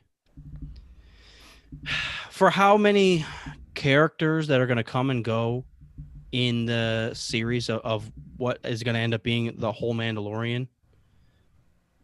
The flashback is the only reason that the Marshal matters. Because the flashback is the key to how he got and explaining the Boba Fett armor. Right. And now going forward, the only thing that matters is the goddamn Boba Fett armor in Boba Fett. So the Marshal character himself, while he might be cool, doesn't matter in the long He's a term. means to an end, yeah. Yeah, exactly. So the flashback is not for the Marshal; it's for the Boba Fett armor, clearly. Yeah. So, I was like, as soon as he went into the flashback, I was like, oh my god, are we gonna actually see him find Boba Fett and steal his armor? That's what I was going through in my mind. I was like, this dude comes across a fucking dying Boba Fett. Right, like he crawled out, but he was dead. Yeah, and like stole his shit. But I was like, oh, that would have been a little more brutal. So, speaking of Boba Fett, since that's what I'm most hyped about, how do we think he's going about his life on Tatooine? You think he's been like tracking down his armor and like just found him as the Mandalorian found him, and he was just kind of like watching them fuck with the Krayt Dragon from afar? Boba Fett is one of the smartest human beings of all time. While we don't ever see him that come to fruition. I just love that phrase. He's the smartest person ever. We have no actual evidence of that, but I'm just telling you, he's the smartest bounty hunter there is. That's how he's been played up. But I really, really think if they're going to play Boba Fett the way he should be played, Boba Fett is using his own armor as a way to track what's going on. If someone comes looking for the armor and finds it, now he's going to track his own armor. Who has it? Where are they going? Because you're leading to higher and higher levels of importance and or what's actually going on. The fact that someone is looking for Mandalorian armor and found his means there's stays under the radar because people think he's dead still. Yeah, exactly. And I think he's using it as bait. He's using his own armor as bait. He's watching it. The Marshal ain't doing shit, so he's just keeping an eye on the Marshal. And as soon as this Mandalorian shows up, he's like, you know what I just thought of? All right, things are getting interesting. You know what I just thought of? What's that? Boba comes to Jabba's palace in episode 6 to get ready. He brings Han Solo, and then he's there, and then he dies. Well, where is Slave 1 after he dies? Well, he doesn't die anymore. Now we know that. Sorry. Well, after he goes into the Sarlacc pit, like where did he park his ship? Does it get impounded, or can he go like? Does he have Slave 1? I'm sure it'll be in the second episode. They're going to shove it in there. Everybody's going to be flying to Slave 1. I just had a vision of him not meeting the Mando yet in episode 2, but this like Slave 1 kind of sneaking out of the shadows and like tracking Mandalorian's ship the way he does in episode 5. You're straight suggesting that Boba Fett still has his ship. Well, I just had the vision just popped in my head, and I was curious, like what happened to Slave 1 after episode 6. No, it's not a huge jump to conclusion. I mean, we're jumping that this is Anakin's fucking pod racer. That's the harder jump than suggesting that Boba Fett still has his own ship. if he lives through the Sarlacc, well, obviously he does. The first thing would be like, well, where's my shit and where's my ship? He's got to get all of his supplies. Yeah. Yeah, or get situated and then find your stuff. Because I'm imagining that he's not just like, if he has an in with Jabba, I'm sure he's not parking his shit in Mos Eisley and carrying the carbonite all the way to Jabba's palace. I'm sure he has like a special garage door in Jabba's palace, and he's parked out back.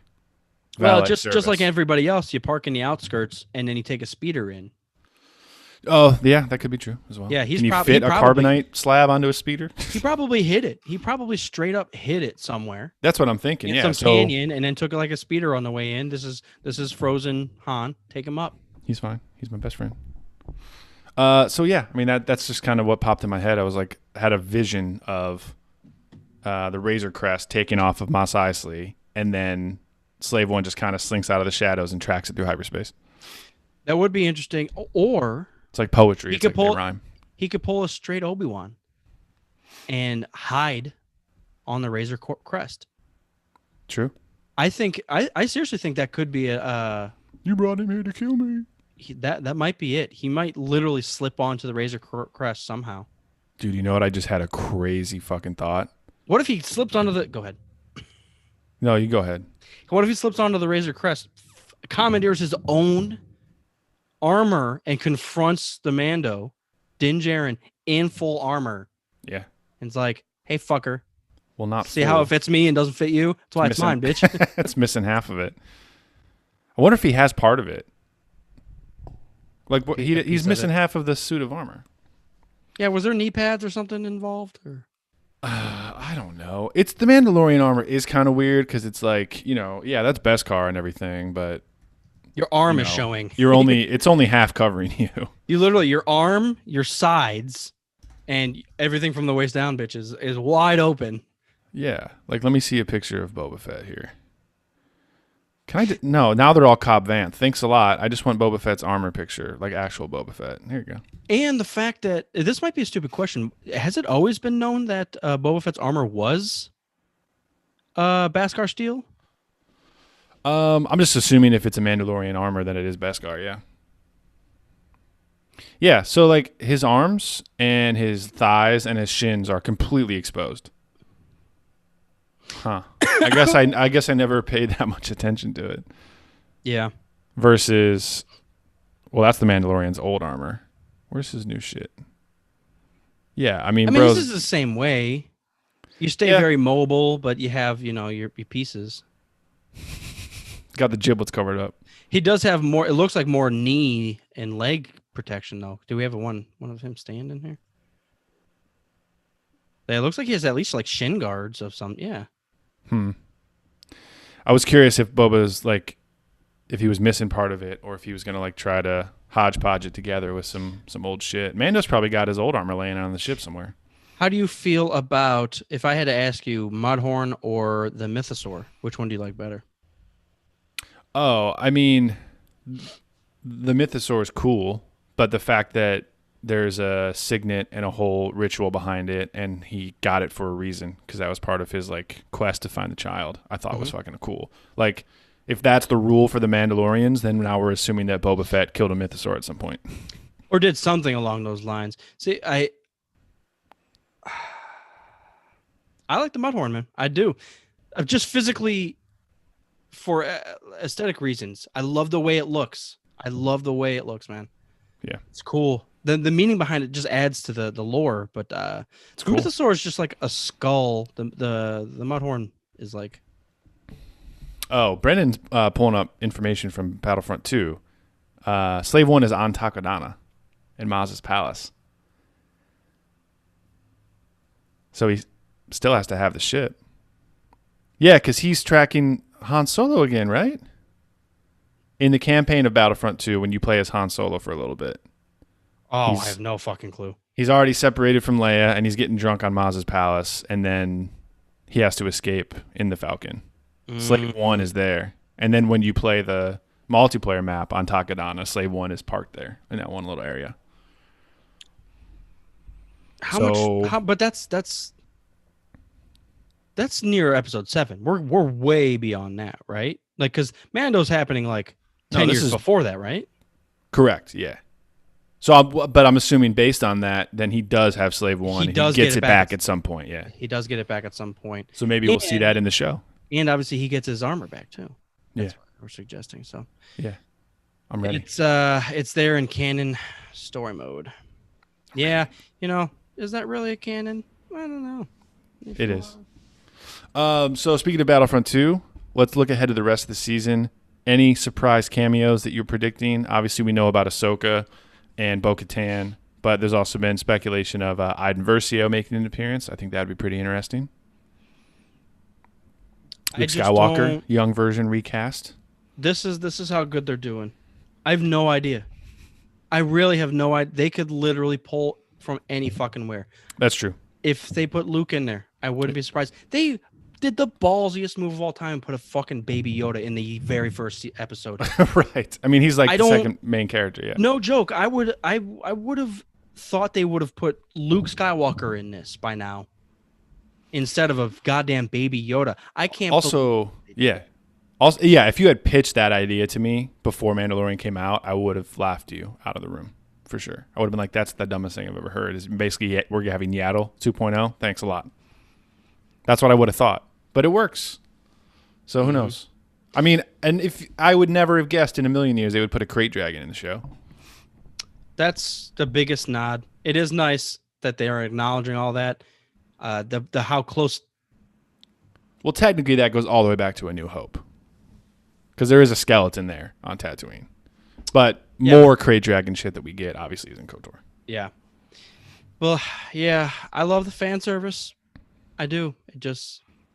Yeah. That's why it's Star Wars, because it's so much fucking fan service. That's the breadth that Star Wars has become is ridiculous, and the fact that they have all of these options to pull from, all of the trilogies. I mean, we're pulling from 2003 Star Wars games. That's what we're pulling from. That's fun. It's fucking fun. Yeah, it's great. Fucking fun. Oh, what was I thinking about the other day? Oh, the fact that we might see Boba Fett cross paths with Ahsoka, like, doesn't work in my brain. Right. Boba Fett is original trilogy. Ahsoka is not even prequels. She's in cartoons, dude. Right. In fact, those two may be colliding here is a ridiculous suggestion. Now, I think in some of the Clone Wars stuff, they do kind of cross paths when they're younger. Because I know Boba Fett's like taking up all the bounty hunters as a kid and racing around and doing some fun shit. And then there's frogs and stuff. But yeah, he infiltrates and tries to get revenge on Mace Windu. I don't particularly remember him crossing paths with Ahsoka, but it's like they're right there. Right. And the fact that they could cross paths this many years later after everything that's happened. Oh, yeah. And then, dude. It's crazy. No joke. They could be teaming up is a ridiculous suggestion that it's just bringing cartoon characters and original trilogy characters together. And novel characters. Cobb Vanth from Aftermath. Yeah. It's fun. It is really fun. It is fun. I thought he looked so fucking badass when we saw him at the very end. When they just peel away and you see his face, Tamara Morrison scarred up in his garb, looking like he's smaller picture here to the left here. It's not a great picture, but yeah, he looks kind of fucked up. Like he was actually in the fucking Sarlacc's belly for like a day, being slowly. God, he looks like a fucking savage, man. I'm so excited. I think the reason I'm so excited about Boba Fett is just because of the actor, Tamara Morrison. He just embodies the clones and the Mandalorian so much in my mind. Like all the time I was reading Republic Commando, obviously they're all clones, but I was just picturing Tamara Morrison's face murdering everything. Oh yeah. What are you laughing at? What are you doing? You get so hyped. I do. I'm sorry. He's one of my favorite actors in Star Wars. God damn. It's hilarious how hyped you get. I know. I'm like a little kid. I can't wait. You're just like, I don't really care about the rest of the show, but the fact that there's a clone on screen. There's 7 million of him. There's 7 million. Yeah, and you get excited for every 7 million of them. Hey, is that a clone over there? Yeah, there's 100 million of them. Yeah, but there's another one right over there. See him? They all look awesome. I just thought it was nice the way they went about it. Again, they're pulling shit from a crazy corner of Star Wars, and just tossing it in there. The fact that they have this at their discretion, Tamir Morrison is still like down for it and still loves all this stuff. Yeah. And the fact that he's still age-wise would be perfect to play a Boba Fett now. Exactly. It's a ridiculous thing. Yeah. Is a ridiculous thing, and it's fun. The same thing what they did with the sequel trilogy. You have Mark Hamill at your discretion. Let's fucking do him and make him an old bastard, and he's war torn and pissed off. Let's do it. I'm ready, man. I'm ready for all of it. Now, where, when, and how are we going to see the first lightsaber ignition in the Mando? Do you count the Darksaber? No, it's not a lightsaber. I know, it's a Darksaber. I said lightsaber. It's How? a saber. It's a Is saber. it going to be Ahsoka's? It's a saber that ignites. Is it going to be Ahsoka's? What if Ahsoka's not the first Jedi we come across? I mean, there's so many. That's what I was trying to piece together. I mean, we talked about that nonstop the past month and a half leading up. It's just like the Jedi are so in ruins and in hiding. Who's going to pop up? But yeah, I think it makes sense that it's Ahsoka. Although I could also picture Ahsoka coming into the picture and not fighting, and being more of like a mentor and like helping him puzzle things out and not actually getting into a fight. Yeah. Because I feel like I just feel like she's, I don't know. It's funny how it all begins with, I can protect you. I can't fight a war with you. And then like eight movies later, they're fighting wars all over the fucking place. I know. We'll keep us Yeah. at the peace, not soldiers. Oh, By the way, man. let me train you in war and combat, just in case. Yeah, just in case. This thing cuts people in half. There's I'm not here 9 to forms fight of you, though. martial arts. You have to do all this: physical conditioning, battle plan, strategy, flying. You have to know all of it. Youngling having. You have to train in a starfighter. It's a Jedi starfighter. It's made just for you to fight people and kill them. The fighter. It's not in a the Jedi name. defender. You're not flying around on a defender or a Right. peacekeeper. This Right. is a peacekeeper with blasters. Yeah, it's funny. That's why I like the old Wild West. A peacekeeper was a fucking revolver. Yep. Like that's one way Peacemaker. to keep the peace, just to have the biggest stick. That's it. Or a All lightsaber. right. Well, now we wait the 5 long days for episode 2. Yeah. I mean, any other final thoughts? I mean, it was a fun episode. No, it was great. I'm a fan. 3 out of 3. I can't believe they went that far to put a crate dragon in. I mean, it's the exact scene in KOTOR. I love it. I just can't believe they made it work, I guess is what I'm saying. Because it's I so can. I'm surprised, but I can totally believe it. I can't believe we saw Anakin's pod racer. It pisses me off. Well, It makes me happy. So Believe all it, at the same baby. time. It's there. It's fire It's up Disney Plus. You see it again. It's so there. It's not ridiculous. going away. It still runs. It's the fastest ever. But he only goes 30 miles an hour on it. Well, he's got to slow down for the Mando. Doesn't want to lose him in the desert. Yeah. So, quick thoughts for what's going to happen in the second episode. Are we going to see Boba Fett confront him? That's gotta be it. I have a feeling that Boba Fett is going to start tracking the Mando, and he's not actually going to meet him until like episode 4 or 5.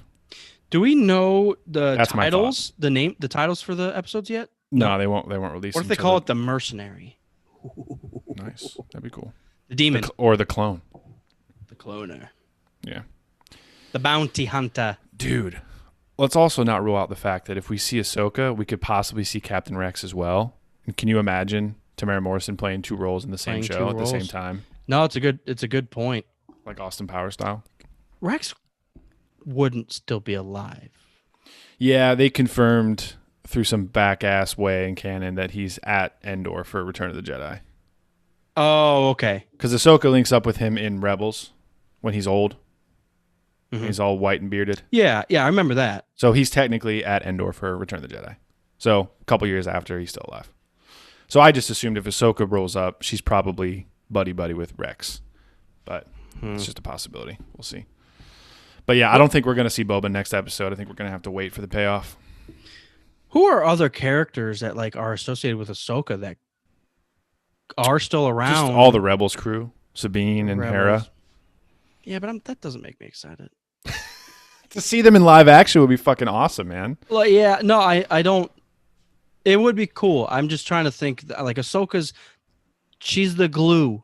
She's the glue to the Star Wars universe. She's taken the prequels. She's definitely the glue to the trilogy, animated series. It's everything's glued together. Yeah. It's all glued together with her, and she's just been through it all. And it's fun that, she changes with the trilogies. Now, obviously, we don't see her in the original trilogy, but she's in hiding, running, escaping, She's in helping the the rebels in the background. Like, it's perfect. And in the prequels, she's learning. It's fun. I think last week in the chat, someone was saying possibility of Ezra showing up in live action. That would be the one character that'd be like, I need to catch him. I'm sorry, guys. Rebels just doesn't do it for me. I know there's important stuff, and Ezra, I think, is a deeper character than I know. I would just go to Alex's channel. Just go to Star Wars Explained and just watch like the recap. Yeah. And then there's probably like 8 episodes that you should watch the full way Yeah. through. Yeah, I got to the point where he was like being trained by Maul a little bit, and then Kanan went blind and a bunch of shit, and so there's some turmoil there. I get it, but yeah. I never followed through. But no, I to be honest, it was his lightsaber. Fuck him. I can't believe there's a blaster in his lightsaber. That's the most cartoon thing I've ever seen in my life. And I watched the first episode and I was like, oh, this is Aladdin. No, you're right. That took me from that's what the turned me minute off. one. That took me out of the whole zone until Hera's pretty cool. Tatooine nights. You're like, oh my god, is that a hookah in the background? I've had enough of this shit. Yes, that's exactly how I felt. Yep. All right, well, let us know. I got 2 questions out there. I want to hear from you guys. Email us, you drunks. Who Brennan, do email you us. think is going to show up? Who do you think is going to show up in Mando? Not even episode 2, just the rest of the season. Inversio. Who's a wild card out there? Darth Revan. Oh, Make it work. Show him in. Cobb Vanth didn't go into the back of the Crate Dragon cave. He didn't realize that there's a fucking star map back there, bro. That's what you need if you're going to bring the Empire back. Wouldn't He's it not be bringing the the Empire back. What am I talking craziest about? thing of all time if they did put the smallest little shadow, like way back there, that you would have to zoom in a million times on an 8K television to even see? But the fact that they put it there, that they would suggest this is the cave. This is it. They could go any fucking direction they want, my guy. That doesn't even hurt anything. Just to put like the smallest little thing. All right, think about this. Sorry, we're going on total rabbit holes. All right. The First Order gaining power is super mysterious because they're basically in hiding, and then all of a sudden they're like, oh, we have basically the entire military of the Empire, and no one knew about it. What if by some way or another there is a Star Forge in canon, they come across it, and that's how the First Order over the course of a couple years masses an entire army in the background when no one knows. That's what the Emperor found, and that's how he built that under ice army. Possibly. Yeah. Yeah, that's really dumb. No, I love it. That the connection's there. But they could tease that in the Mandalorian. It could come back somehow in the future. Just remember, Palpatine is Darth Bane. That's all that really matters. That's all that really matters, honestly. That means Drew Karpyshyn is George Lucas, basically. And we talked to George Lucas From a certain point of view. Oh my God. No, it's they could literally do whatever. They need to create that level of epic though with the High Republic. I have high expectations. I feel bad saying that, but they're starting fresh. They're doing what they need to do. A new era, new everything. The only string along is going to be a younger Yoda, which is fucking bonus points plus. Yeah. They need to make this epic. They do. And the issue is that obviously there's going to be young adult stuff that's involved, comic stuff, fine. But the adult books or novels or whatever that's included, needs to hit the ground running. I have high hopes. Yeah, especially after how good Mando has been, I have very high expectations. So please deliver, Lucasfilm, please. Deliver it. Good Day Galaxy, Rogue Squadron podcast. Thank you guys for tuning in. We'll be back maybe next week. Who knows? Yeah. Also, shout out to our two newest patrons, Turkey Sandwich and also Rural Farm Boy. Thanks, guys, for signing up. And if you're curious and you want to sign up, just go to patreon.com/Rogue Squad Pod. Get in the group chat. Join the Minecraft server. Fuck around. We'll send you stickers and stuff. It'll be a good old time. Grand old time. Yep. And if you want to know where all this your proceeds go to, we've been setting up different shit. We're doing better videos. Different views, different editing, a bunch of different shit. So we are slowly over the goddamn 7 years that nonsense has been included. We are rounding up to 7 years very quickly, which is a crazy feat. So couple months away. Definitely appreciate everybody's support. Just go over there, check it out, and I would highly recommend bass right off the bat. Just go to YouTube and you can check out our videos and watch our fun faces, and you kind of check out all that stuff. So live streams, good day out there. Oh, I think we are going to revive the gift exchange. We did a patron gift exchange not last year but the year before. We're going to revive that. So if you want to get in before holiday season, join now, and then we'll you can send Star Wars Legos to one of our friends. Yeah, I would make the cutoff at the end of November, because we got to get things situated and create the links of who's getting who what. Good day. By Thanksgiving. By Thanksgiving. By Life Day. Life Day. That's the cutoff. Join by Life Day. When is Life Day? November 17th. November 17th. And that's when the Lego Christmas special comes out. So I'm excited for that. All right. Now we're actually ending the show. Goodbye. I love you all.